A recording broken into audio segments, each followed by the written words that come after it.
বৈশাখ উদযাপন করবেন আর ভর্তা খাবে না বাঙালি, তা তো হয় না। তাই বৈশাখ উপলক্ষে আমি 10টা ভর্তার রেসিপি প্রতিদিন দেখাবো। তো আজকে আমি এক রেসিপিতে 2 রকম ভর্তা কিভাবে বানিয়েছি সেটাই দেখাবো। প্রথমে কয়েকটা শুকনো মরিচ একদম মুচমুচা করে ভেজে উঠিয়ে নিতে হবে।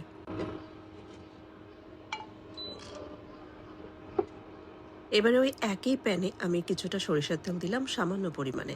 এখন আমি দিয়েছি 3-4টা মতো টমেটো। তো আমি আজকে টমেটো ভর্তা করব এবং সেটার সাথে আরও একটা মজার ভর্তা আমি দেখিয়ে দেব, যেটা কিনা টমেটো ভর্তা থেকে আরও বেশি ইয়ামি ইয়ামি হবে। তো শেষ পর্যন্ত দেখার জন্য চোখ রাখুন। এখানে আমি টমেটোর সাথে কিছুটা রসুন ভালোভাবে ছিলে এবং কয়েকটা কাঁচা মরিচ একসাথে আমি সিদ্ধ হওয়ার জন্য বা ফ্রাই করার জন্য দিয়ে দিয়েছিলাম প্যানে। ব্যাস, এদিকে আর ওই যে আগে থেকে উঠিয়ে রাখা যে আমি শুকনো মরিচগুলো উঠিয়ে নিয়েছিলাম, সেটা আমি এখন ভালোভাবে গুঁড়ো করে নিলাম লবণ দিয়ে। আর এদিকে অলমোস্ট আমার 50% কুক হয়ে গেছে টমেটোর ছিলকাগুলো উপর থেকে আমি তুলে নিলাম। আর এভাবে পানি শুকনো পর্যন্ত, মানে শুকানো পর্যন্ত নাড়তে হবে বা রাখতে হবে। এখন আমার রসুনগুলো অলমোস্ট সিদ্ধ হয়ে গেছে। তো গরম গরম যেহেতু আমি হাত লাগালাম না, সেহেতু একটা হামান দিয়ে এইভাবে হচ্ছে ভর্তাটা করে নিলাম।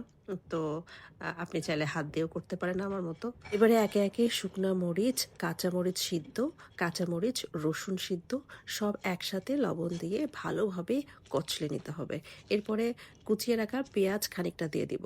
তারপরে কাঁচামরিচ কুচিগুলো দিয়ে দিব। এখন একসাথে ভালোভাবে সরিষার তেল ভালো মতো দিয়ে মাখাতে হবে। এই ভর্তাটা, মানে এটা হচ্ছে আমি একটু উঠিয়ে রেখেছিলাম। এটা হচ্ছে স্পেশাল সেই ভর্তা। এটা দিয়ে খেতে এত বেশি মজা লাগে, আপনারা অবশ্যই ট্রাই করবেন। এই পেঁয়াজ মরিচের বা পেঁয়াজ রসুনের ভর্তাটা অসাধারণ লাগে। এখন ওই একই পেঁয়াজ রসুনের ভিতরে আমি দিয়ে দিলাম আমার মানে ড্রাই করা হচ্ছে টমেটোগুলো, তারপরে দিয়ে দিয়েছি ধনিয়া পাতা। একসাথে ভালোভাবে এভাবে একদম কাচুমাচু করে মাখিয়ে নিতে হবে। ভালোভাবে সরিষার তেল দিতে হবে। ব্যাস রেডি।